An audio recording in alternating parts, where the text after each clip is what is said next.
All right, Chesley, thank you. The former Atlanta police officer charged with murdering Rayshard Brooks is suing to get his job back. Garrett Rolfe was fired from the police department after shooting Brooks in the back in the parking lot of a Wendy's in southeast Atlanta. He was trying to arrest him for DUI back in June.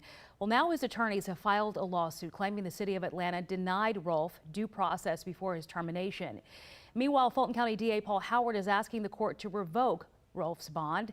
He's accused of violating the terms of his bond by going to Florida for vacation without making the state aware of his travel plans. The DA says that the conditions for his bond made it clear that Rolfe was not supposed to leave his home other than for medical work or legal reasons.